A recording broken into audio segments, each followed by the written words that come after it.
Hello, welcome everyone. Thank you for joining us this evening. My name is Bayan Bartning. I'm the president of the Foundation Against Intolerance and Racism. I believe this is our ninth Welcome to FAIR webinar, and we're really excited to have you with us. We've had almost 20,000 people sign up to join the FAIR community over the last month or so. And there are a lot of people joining the pro-human movement. So we're really excited about that. I'm gonna let Letitia and Paul introduce themselves, and then we're gonna go through a presentation that should take about 25 to 30 minutes, and then we'll leave plenty of time for Q&A at the end. Hi, everybody. I'm Letitia Kim. I live in San Francisco. I have two children in private schools in San Francisco. And when I read Bayan's op-ed in the Wall Street Journal, I thought that sounds almost exactly like what I experienced at my children's schools. I was at the U.S. Attorney's Office before I had children and managed to get in touch with Bayan. And so here I am leading the legal network here at FAIR and super excited. We are all very passionately involved and dedicated to FAIR. Thank you, Letitia. My name is Paul Rossi. I'm currently employed at Grace Church School in Manhattan, but not very tenuously so. And I, have been volunteering for FAIR for about 2 months now, and it's been a wonderful experience. I'm currently helping set up chapters for FAIR in the Mid-Atlantic region. Great, thank you, Letitia and Paul. Just a little bit of background on myself. Again, my name is Bayan Bartning. I have two children who are young grade school children. They were, until this fall, enrolled at a private school in New York City. As Letitia alluded to, I wrote an op-ed about the experience at our school. I am half Mexican and Yaqui, which is a Native American tribe, and half Jewish. And for me, that just made me American. And that's how I was raised. My mother and my school all stressed that I am a person who should be judged by the content of my character and not the color of my skin. And even though my skin color may have been different than some of my classmates, that did not define who I am as a person. And that's how I've raised my own children. So we are excited to have you all here with us today. I'm going to share my screen. Here we go.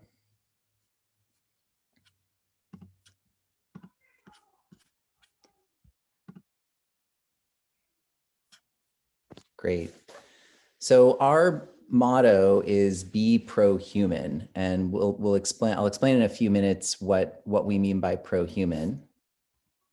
I'm going to play a short video. This is just under 2 minutes long to start. I'm Daryl Davis. I'm Steven Pinker. I'm John McWhorter. I'm Barry Weiss. I am Glenn Lowry. I'm Melissa Chen. I am Ayan Hirsi Ali. I'm Zed Jelani. I'm Coleman Hughes. My name is Eli Steele, and I support FAIR. I support FAIR. I support FAIR. I support FAIR. I support FAIR. I support FAIR. I support FAIR. I support FAIR. I support FAIR. I support FAIR. Today, almost 70 years after Brown versus Board of Education ushered in the civil rights movement, there is an urgent need to reaffirm and advance its core principles. To insist on our common humanity.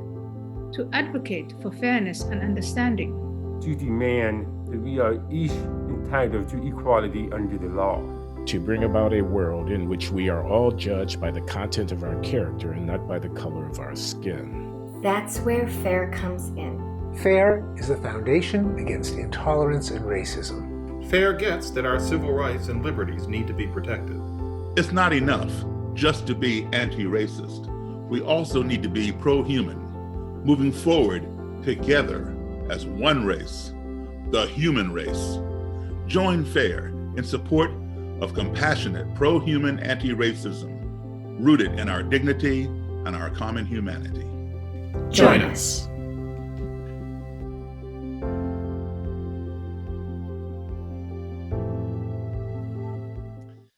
So just to reiterate what Daryl Davis said toward the end of that video, it's not enough just to be anti-racist. We also need to be pro-human. And we think that that's an important way of framing this conversation, which we're all having with schools and employers and colleagues and friends. FAIR is a nonpartisan organization. This is something that we do not see as a left or right issue. Clearly, this belief system, this orthodoxy, has found a home on the political left, but it is not a left-wing or right-wing issue. This is really about moving forward as a society toward the promise of the Bill of Rights and the Constitution and Martin Luther King's dream of judging people by the content of their character and not the color of their skin, or moving backward to a past that was not just, where people were not just taught that skin color determines their character and moral authority, but where conflict was resolved through tyranny of the mob and public shaming, because if there is no objective truth, which is the contention of the New Orthodoxy, then the only way to resolve conflict is through violence. And where people were forced to live or work according to different sets of rules based on their skin color or their other immutable characteristics. And worst of all, where people are fearful and closed-minded to people, ideas, questions that challenge their beliefs.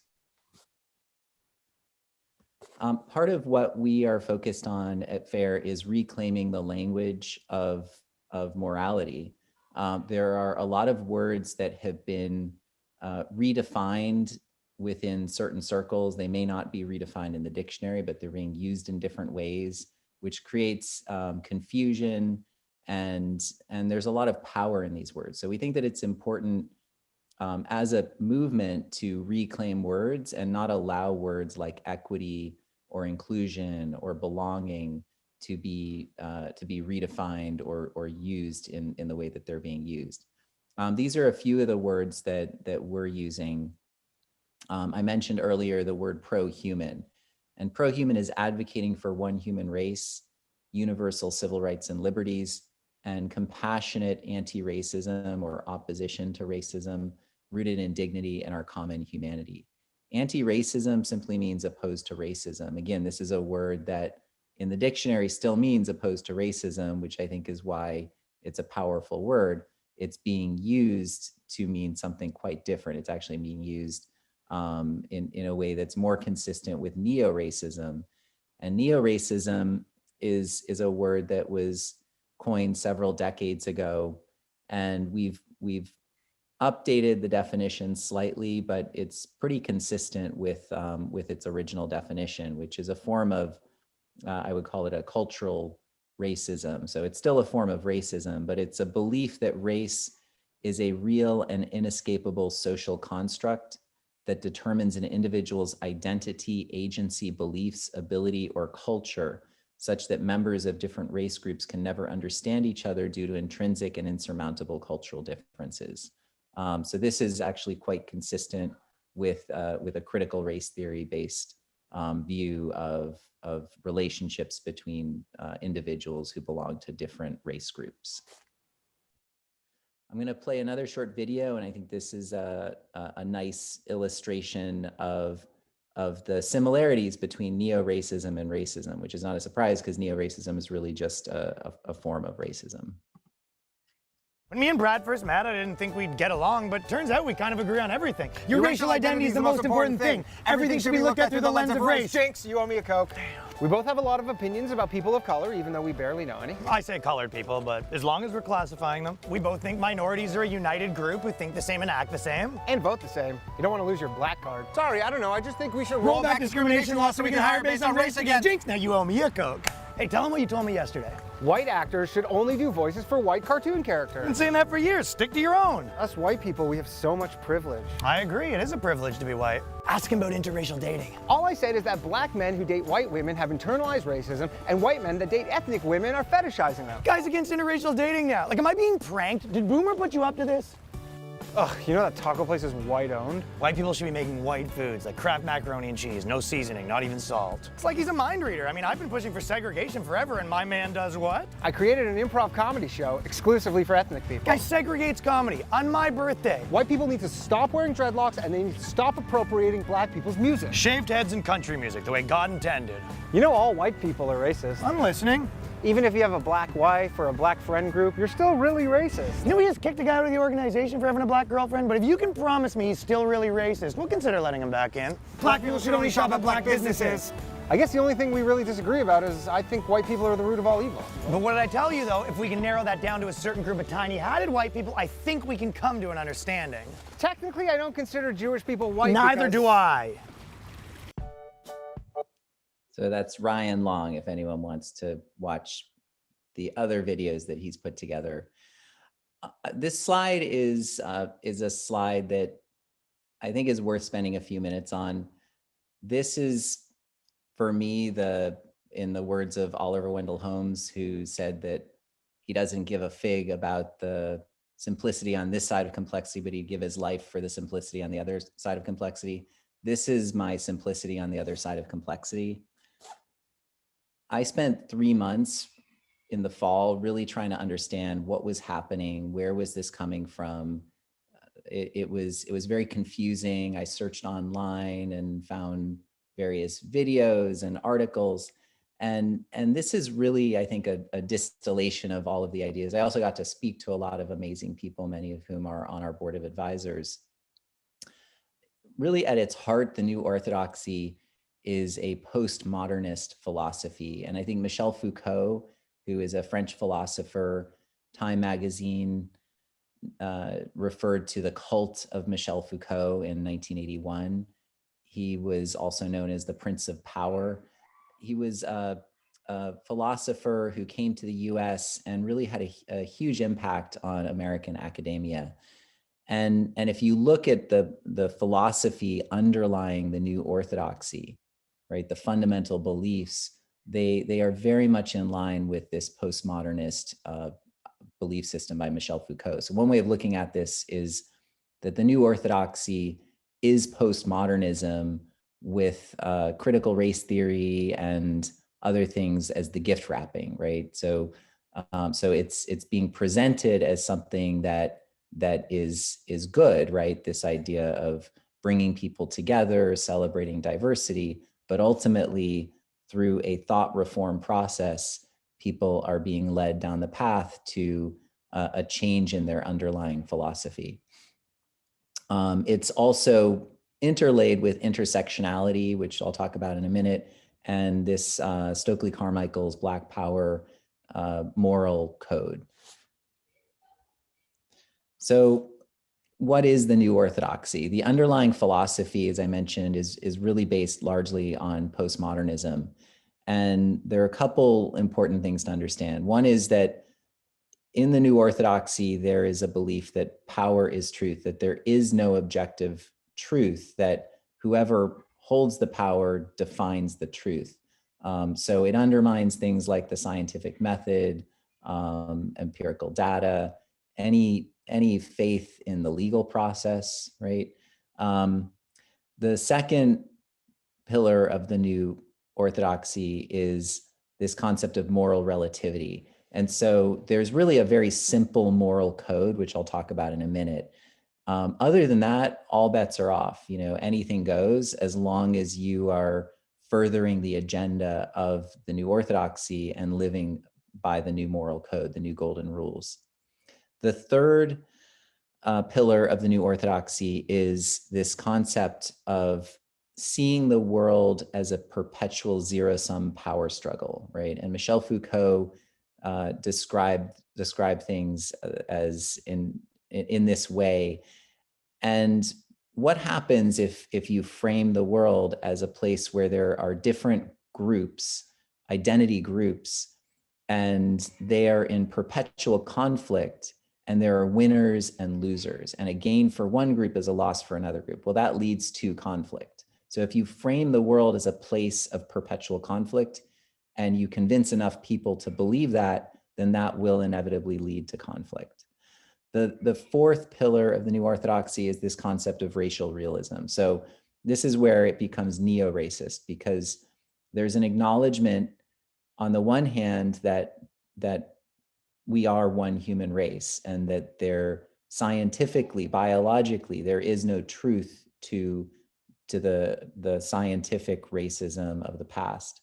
But if you take a course or go through a workshop based on the New Orthodoxy, you will find that there are 5 minutes spent explaining that there is no truth to race groups, but then the remaining months or years or hours, depending on where you're learning this, are going to be spent not only teaching you that race is real, but teaching you that race is actually the most important aspect of your identity, and that it really defines you, and that your identity is your race as opposed to you as an individual. The last pillar of this orthodoxy is this concept of an intersectional hierarchy of oppressions. And this is more of a Marxist viewpoint, but it's basically framing everyone as a victim or an oppressor.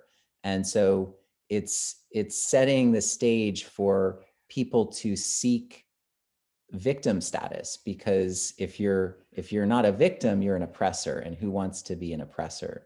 So and many people can be both. They could be a victim and an oppressor.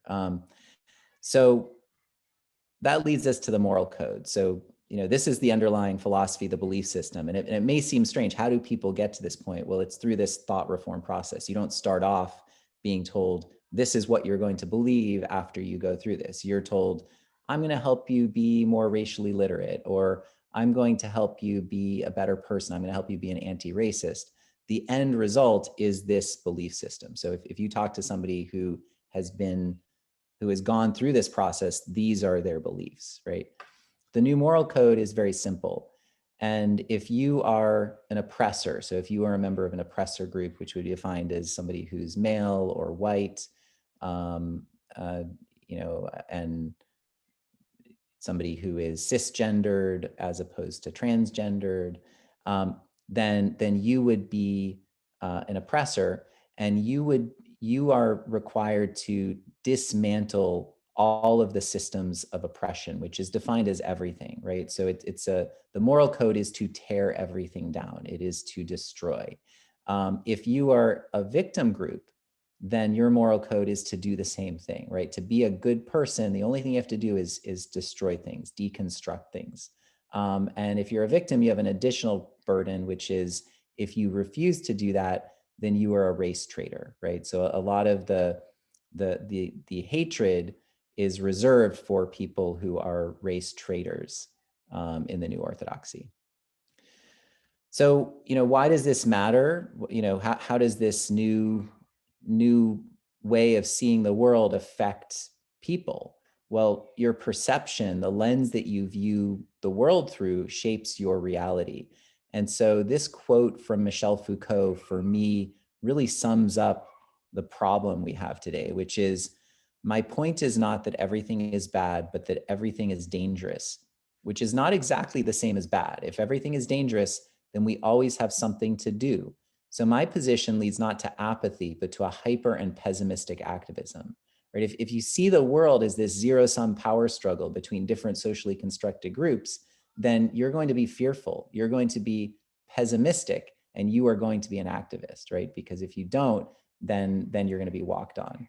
So somebody who has that lens, that very pessimistic, hyper activist lens of Michel Foucault and of the New Orthodoxy, could experience the same life events and come out of that with grievance and pessimism and despair, right?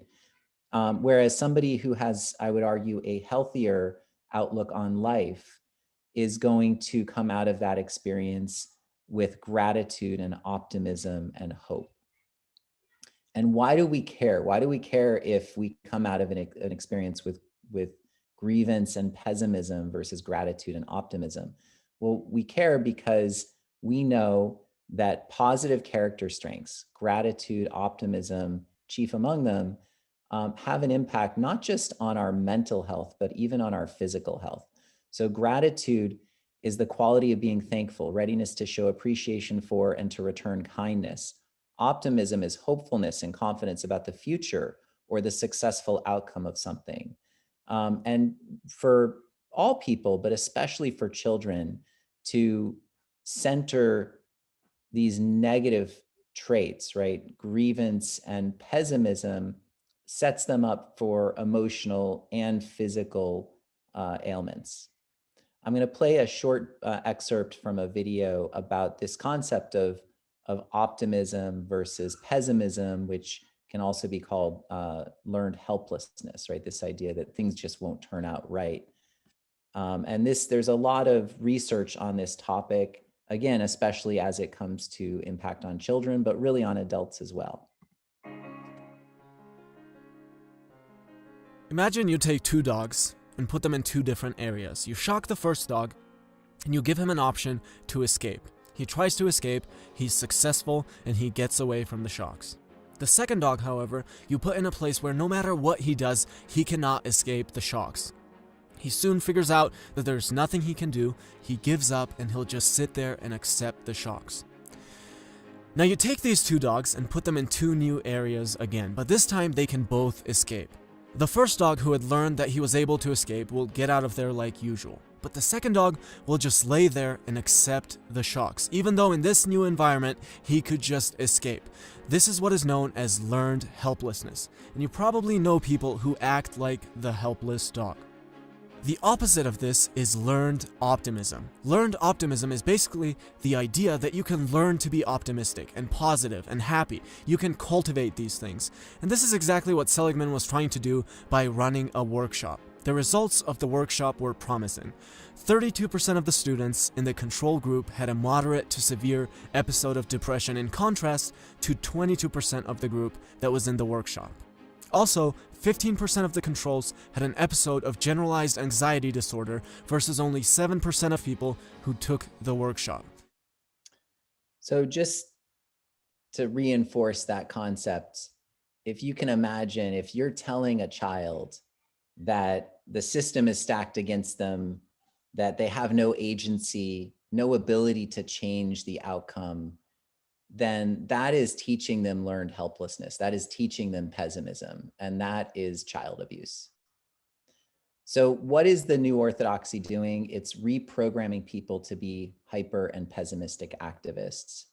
And one way that I've thought about this problem is that we've had high school graduates who are coming out of homes with positive character strengths, right? They're coming out of homes where their parents and others are teaching them gratitude and optimism and hope and conflict resolution and grit and all sorts of things that are really required to have a healthy family, have a healthy life for that child.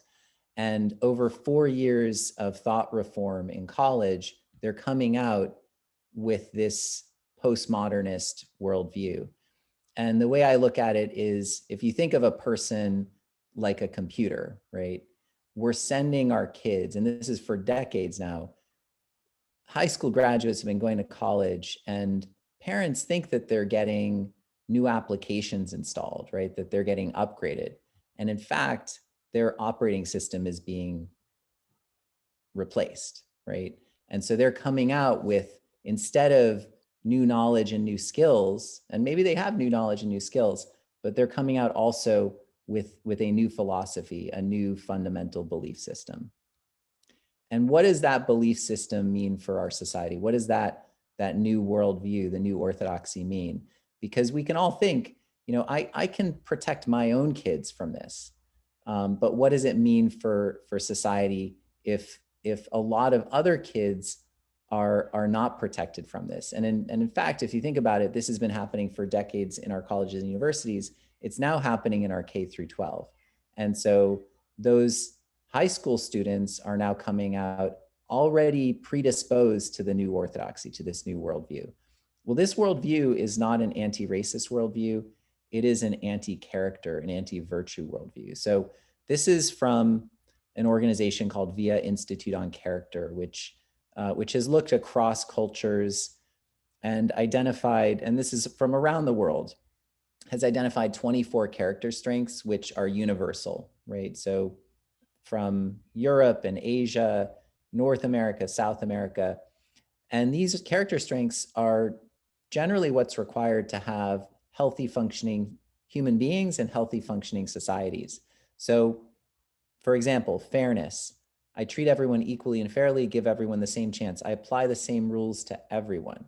That definition of fairness has been flipped on its head with the New Orthodoxy. So the idea now is we're going to have different rules for people based on their immutable characteristics, right? Leadership in a healthy functioning society would be focused on ensuring good relations among group members.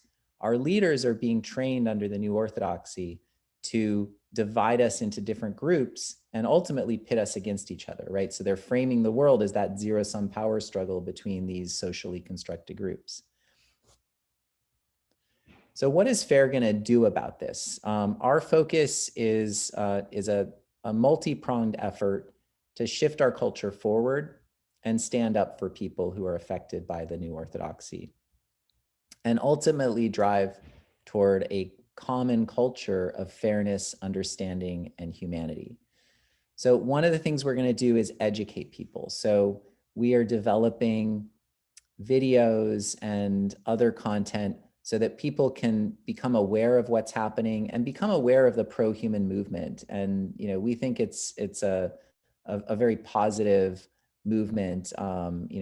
It's always better, I think, to be for something than just against something. We are also focused on developing DEI curriculum, training, materials, workplace training based on this pro-human approach. So, if you go back to what Daryl Davis said, it's not enough just to be anti-racist, right? Of course, we don't want racism, but we have to be pro-human as well. And so that's our approach to the curriculum and the training. We're also focused on empowering people. And we think that the best way to empower people is grassroots organizing. Our model is Martin Luther King's nonviolent civil rights movement. We think that we need to bring together ultimately hundreds of thousands of people from across the country. And we don't just need to bring people together in a network of chapters and other ways of organizing. We think we also need to train people. A lot of people don't realize that the civil rights movement had a lot of training. People just did not spontaneously understand how to be effective advocates for nonviolent civil rights. Rosa Parks had 10 weeks of training before she refused to sit in the back of the bus in Montgomery, Alabama. We think that it's important for us as an organization to provide training on messaging, on effective advocacy for everyone who's part of FAIR. So that's something that we're putting a lot of effort into and we'll be offering. The third thing that we're focused on is advocating for people, for their civil rights and their civil liberties. And, I think that Paul Rossi, who is here with us, is a perfect example of the kind of person that FAIR is standing up for. And then the legal network, which Letitia can talk about, is there to uphold civil rights and liberties through the legal process. So we did provide funding for the Gabrielle Clark case in Nevada. There are other cases that we will be taking on as well. But we think that it's important that we are attacking this problem or addressing this problem, I will say, instead of attacking this problem, we are addressing this problem across all three of these areas: educating, empowering, and advocating. So again, to recap, we are modeling our efforts on Martin Luther King's nonviolent civil rights movement. We think it's important to have a positive pro-human message. We are focused on being constructive. So we are for something. We're not just deconstructing or dismantling something. We think it's important that we are moving forward and not backward. We're not trying to restore something that was there in the past. We are trying to move our society forward toward Martin Luther King's dream. And we think that we have a coalition of people who may have different opinions about where we are at this point in our society, but we all agree on where we want to get to. We think it's very important that we reclaim the language of morality and the moral high ground.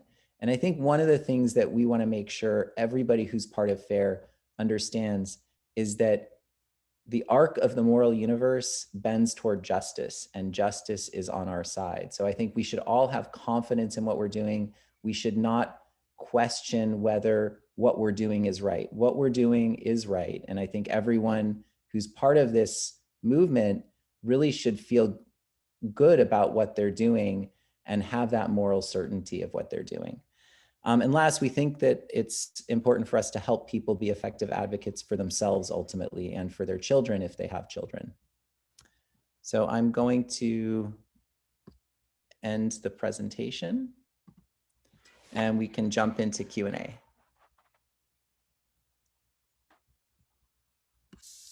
Okay, we're getting a lot of questions coming in, mostly in the chat. If you want to put them in Q&A, that works too.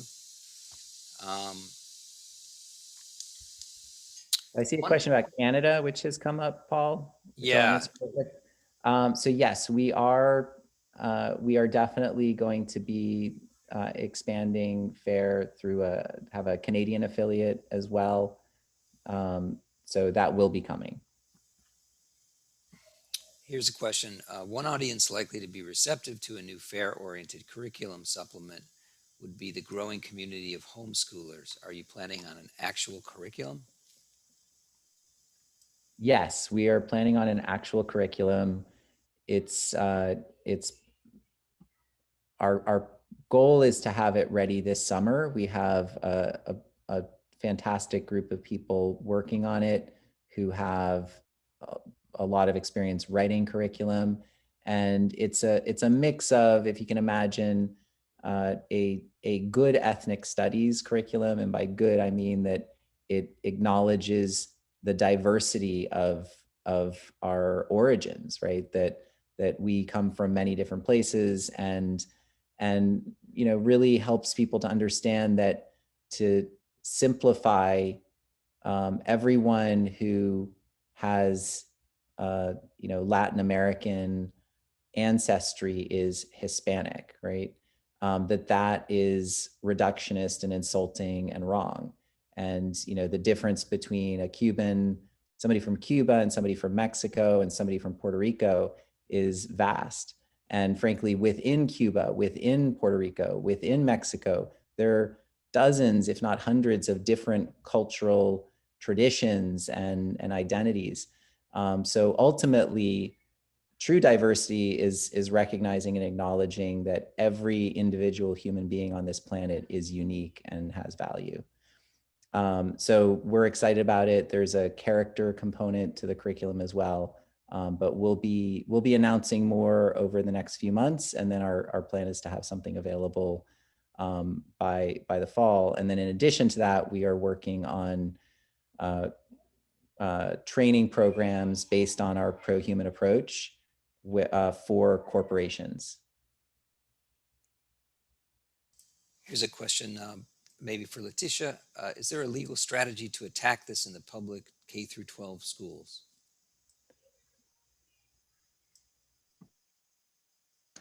Sorry, I couldn't find my unmute button. Thanks for the question. Yes, there is a strategy.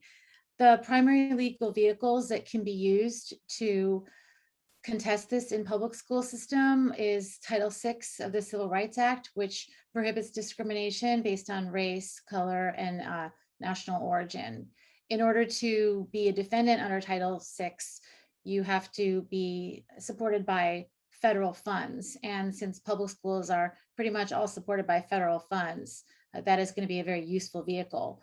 Another one, of course, is the First Amendment, which applies to teachers in public schools and the public schools themselves. Another possibility is the 14th Amendment, equal protection. So those are all the ways that we are looking to challenge these types of curricula in public schools. Here's a question from Mike. Are any of you available to speak with civic organizations via Zoom? This is a hot topic in my Rotary Club, and the conversation is being dominated by the CRT approach to the issue. I think the slide presentation was excellent and could be helpful to build a grassroots movement. And there's also been some requests to make the slides public. I'm not sure if we're planning to do that, but what do you think about it? Yes, so a couple of things. So we're going to have some short videos which incorporate the content of the slides, which I would say are probably going to be much more entertaining than listening to me present them. We are planning to make the slide presentation or a form of it available so that members of FAIR can make the same presentation to their community organizations. And then we are available. I think that as we build out the chapter network, the idea is that the chapters can provide education within their local area. But given Zoom, we can help with that as well. So we're definitely both directly going to be supporting that sort of outreach, but then also what we really want is to provide all of you with the tools so that you can do this yourselves.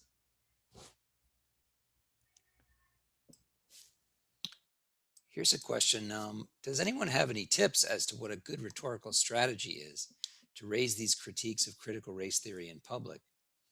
Many people believe what FAIR is saying is true, but are afraid of being called a racist or losing their jobs.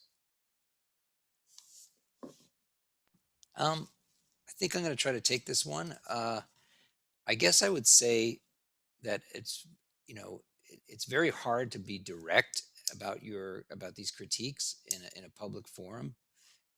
But I think what we definitely need to do is we need to take a moral stand, because critical race theory it sort of captured the moral imagination, but it's really a paint by numbers morality. It's sort of a weaponized empathy, but it doesn't have a lot of basic tradition and balance behind it. So it neglects, the individual rights to free expression, which is a moral issue, and it thinks of people in terms of groups and makes assumptions about those groups. So we need to be able to stand up and present a counter moral, a true morality, to counter this sort of pseudo morality that CRT is poisoning our schools and workplaces with.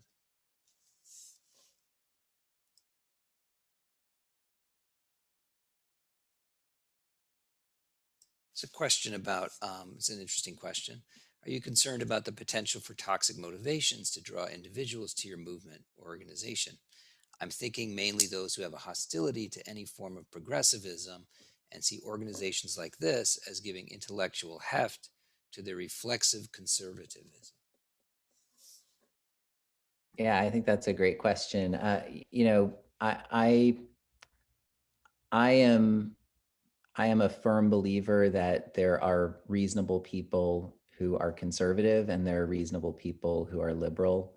There are reasonable people who are Democrats. There are reasonable people who are Republicans.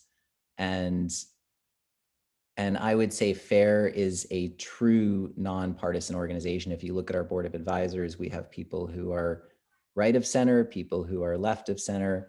I think there are people in my family who are, probably left of the Communist Party and still understand these values, right?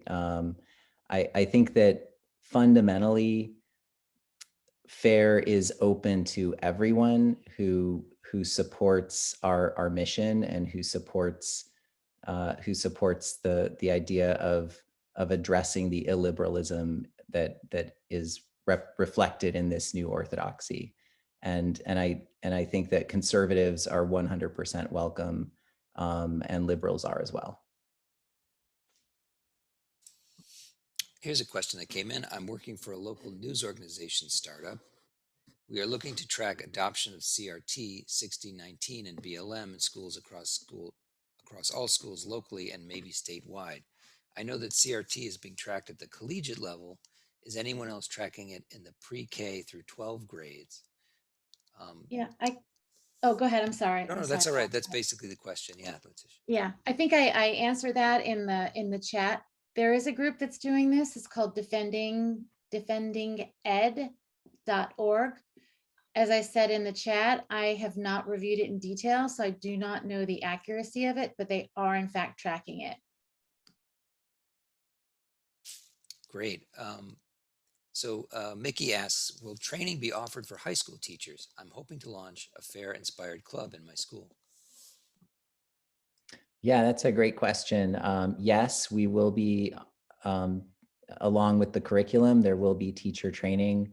We have a training team that is working on the workplace training, and that's the same group that's going to be focused on the teacher training, and that includes Daryl Davis, who, for those who aren't familiar with him, there's a great movie on Amazon Prime. It's free if you have Amazon Prime, called Accidental Courtesy, where you can learn a little bit more about Daryl. But yes, so there is a pro-human training as well. And then I really love the idea of clubs in high schools, and it's something that we have been discussing. Our focus right now is on getting the chapter network off the ground, and also college campus chapters. We've been asked to support the launch of those, so we're working on both of those. But this idea of high school fair clubs, we think is a great one, and we would definitely, and I would say it's something that we support. We do have to do things sequentially. We can't do everything at once. Here's a question that's interesting. Diversity has been co-opted. Will FAIR be offering an alternative diversity, equity, or inclusion program?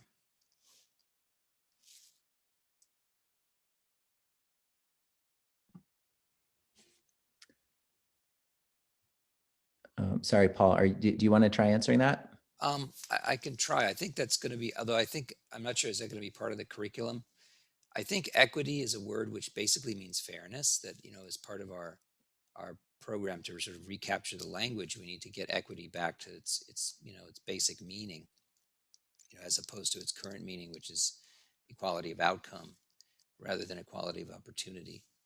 And, diversity can mean diversity of opinion, diversity of viewpoints, diversity of perspectives, so many other things than mere skin color. And of course, inclusion is something that everybody would, wants to have. But I think that, it would, treating things as representation merely, basing inclusion merely on representation can be very difficult and problematic, because, what really matters is that, that people can represent themselves as individuals rather than as some members of a group, for example. I'm not sure how that will fit into the curriculum that's being developed over the summer, but what do you think we'll be doing in that regard? Yeah, I mean, it's 100% intended to be a DEI curriculum that, and also an ethnic studies curriculum. So something that any school that's looking for ethnic studies, for diversity, equity, inclusion, and again, to echo what Paul was saying, equity still means fairness, and so I would say the definition hasn't changed. There are people who are using the word in a different way, but we don't have to accept that redefinition of the word. And I think that it would be a big mistake to allow that word to be redefined. So yes, we will have a diversity, equity, inclusion component to our curriculum, but I don't think inherently diversity, equity, inclusion are bad things. I think they're great things as long as they actually mean what the dictionary says they mean. Thomas asks, is FAIR doing work on the university level? I'm a refugee of academia, and the liberals that are entering secondary and elementary ed have been rampant in the humanities for decades now. Clearly, there is a trickle-down effect. Introduced anti-woke advocates at the university level, and pretty soon you'll see that on the more sensible non-college level. Yeah, so I mentioned the college chapters, and I think those can ultimately be a base for students and faculty, for training on messaging and just having a community of people. And our I think the way that I would frame it is that there's a lot of fire and vitriol and hatred that's being thrown at people ostensibly in the name of social justice, but really it's in the name of this it's being done to further this illiberal orthodoxy, and we don't think that the way to counter that is with more fire and vitriol, that you put out a fire with water. And so we want to really reclaim the moral high ground, relaying the language of morality, and even true social justice, right? Because social justice, as somebody with a Jewish background, I can say I never thought of social justice as a bad thing. That's a part of I think most religions call for people to have compassion and kindness toward other people, and that's really what social justice should mean.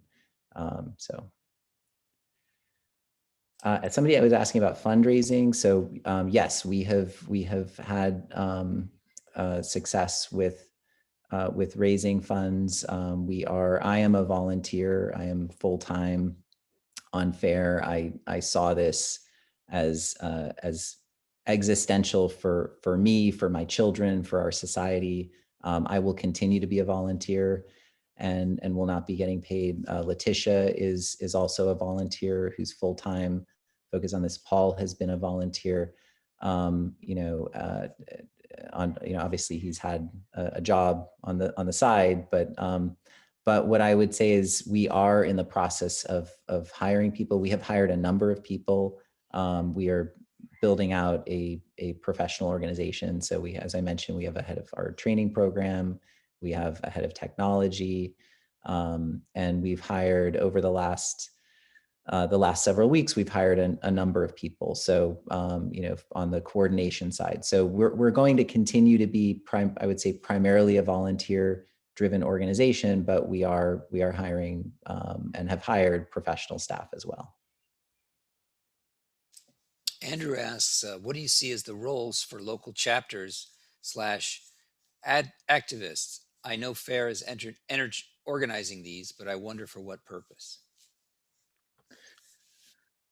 I mean, the purpose of the chapters is to organize people, right? I think that ultimately this is a movement that needs to happen at the local level.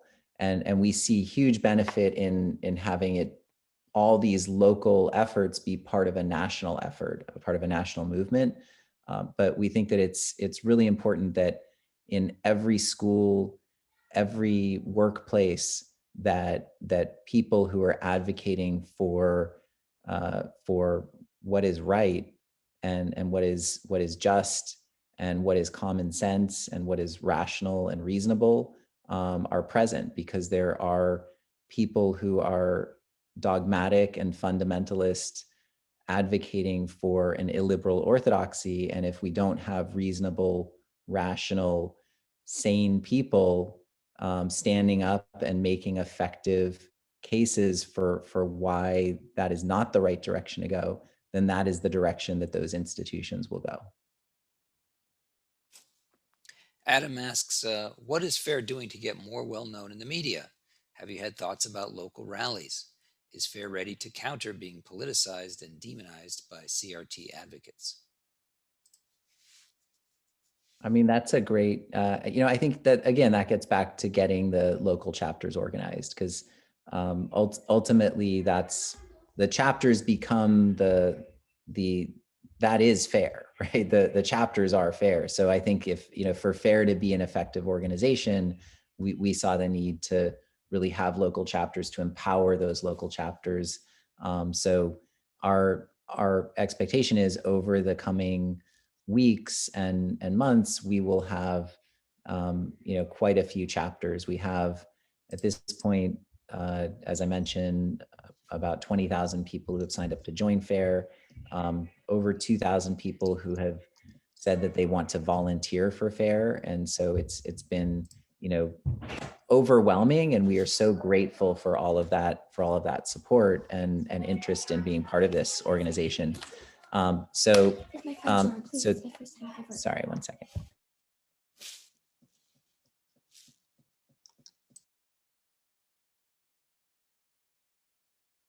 There's a question here that might be something Letitia could answer. Is there any standing one can have with an employer who demands that you engage with CRT training and echo their rhetoric? Yes, I saw that. That's a great question. It really depends on the nature of your employer. If your employer is a government or state agency or organization, then yes, you have First Amendment claims against them if they are compelling you to speak and utter or otherwise affirm beliefs against your conscience. If your employer is a private organization, it's a little bit more challenging. However, if they create some type of a hostile work environment based on your race or sex, because race and sex have very much to do with critical race theory. And if you're not playing along and your employer and other employees start to create a very hostile work environment such that you can no longer effectively do your job, then one could have a potential Title VII claim. And Title VII applies not only to public employers, but to any private employers with 15 or more employees. Thank you, Letitia. Here's a question. I also have young children in the New York City public school system. Are you aware of or developing materials to help parents respond to the things our kids will come home with? And I wanted to, I can respond to that. We've worked and very much on developing an advocacy toolkit, which will help parents engage with administrators in their schools and teachers to try to, first of all, start conversations and understand what is actually motivating some of the materials that their children are seeing and they're being taught, and also advocacy at the school board level, so that parents can engage in Q&A sessions, and even how to run for school board, how to build connections to stakeholders there, and actually leverage the power of numbers in that situation.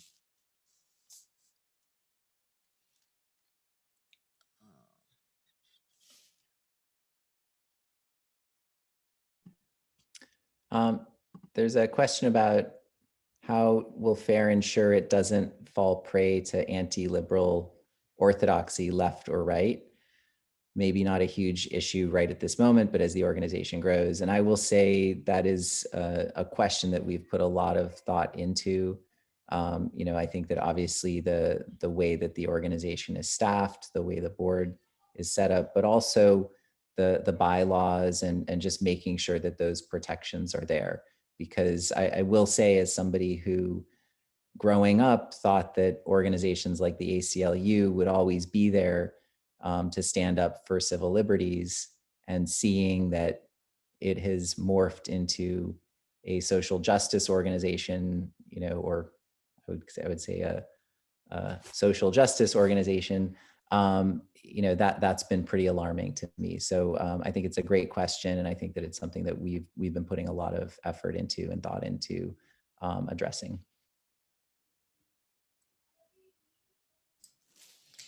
Could you offer your services to those schools that have adopted programs such as Pollyanna and are now seeing them as a liability? Yes, no, definitely. We are going to be offering services to schools, to corporations, and I do anticipate. I think that if an institution has brought in a Pollyanna, I think Paul can speak to this as well. If a school has embraced this belief system, then ultimately it is teaching children to be racist. And so I think that there is going to be a lot of healing, a lot of learning how to not be racist So I think that a lot of these schools, which may or may not have had a problem in the first place, are definitely going to need help. Somebody was asking if we're going to be doing more of the webinars. We're doing them every 2 weeks at this point. So you can register on the website. We're also recording them. And obviously we're not recording any of you, and the questions are not being recorded. Well, obviously the Q&A is recorded, but the questions and the chat are not part of the recordings. But we're posting them in the member section of the website. So if you did want to share any of the webinars with friends or anyone, you could have them register as members, and they can view the content.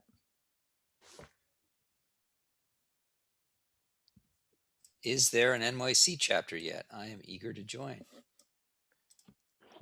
Yes, there's an NYC chapter, and there's also a New York independent school chapter, and they're both recently formed. The New York chapter is going to have a public launch, I believe, next month, but it is already formed, so people can join. And the New York Independent Schools chapter is also already formed.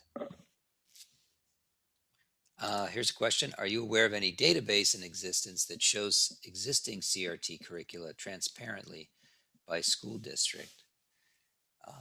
This is something we've talked about. We really would love to build one that, is at the school district level. There is a platform called Where Are They Learning?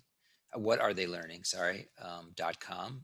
So if you're interested in that, you could look at that. But I think we really would like to come up with one that pulls in information from that, as well as some other databases. It's a project that we'll be working on in the future. Will there be training on understanding what useful facts are for legal action? We don't need needless martyrs.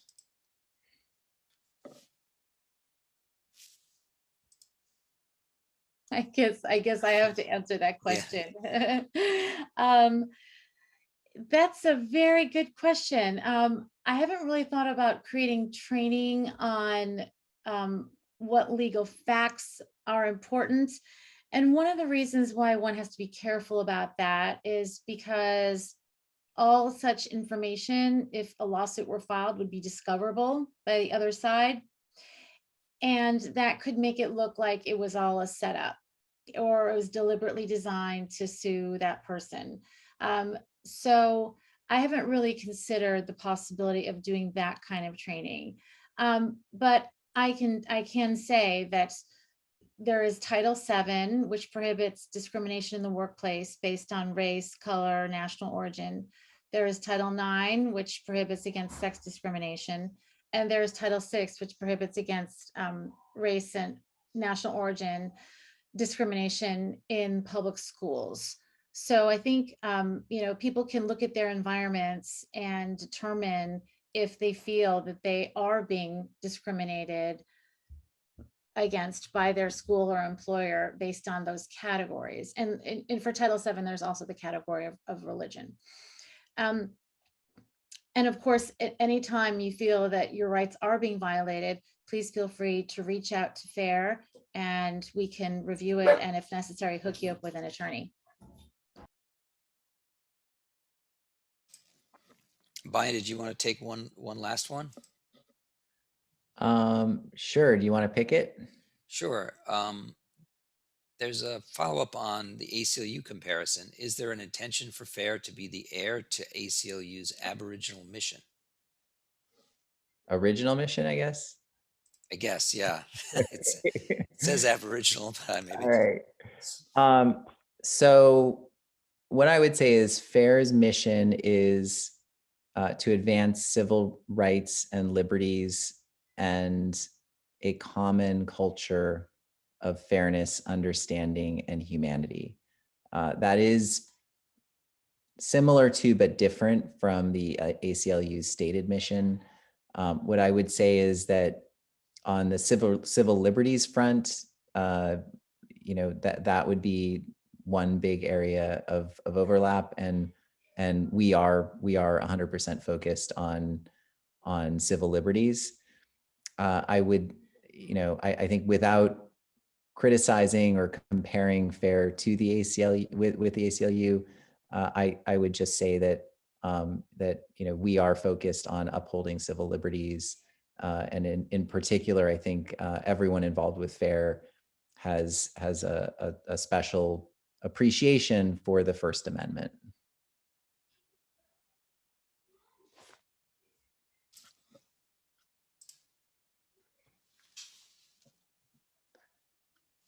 I just saw a question. I want to answer this one, and then I think we can wrap up. I'm on a board of a private school, and while thus far we've been able to maintain our curriculum and culture, we are seeking ways to ensure we can solidify our mission. Do you offer and counsel materials in which a board could adopt language to its bylaws to do so? That's a fantastic question, and we are definitely working on that. What we want to be able to offer are resolutions that boards could adopt, that private organization boards could adopt, that public school boards could adopt, which would really reinforce the pro-human concept and approach, and I think inoculate from the race reductionist, neo-racist approach. So that's a great question, and we are definitely focused on that. Great. I think we're out of time, but is there any one last one you want to cover, Paul, or are we good? I think we're good. We're good. Terrific. Well, to get to a lot of them. Thank you so much. We are so excited to have all of you here. Thank you for your time, and we look forward to our continued communication with you. We will be following up with more information as chapters are launched. And if anyone has an urgent need to get in touch with us, you can email info@fairforall.org or membership@fairforall.org. And we have several people who are staffing those emails. There may be a little bit of a delay in responding, but definitely feel free to reach out to us. Thank you so much. Thank you, everyone.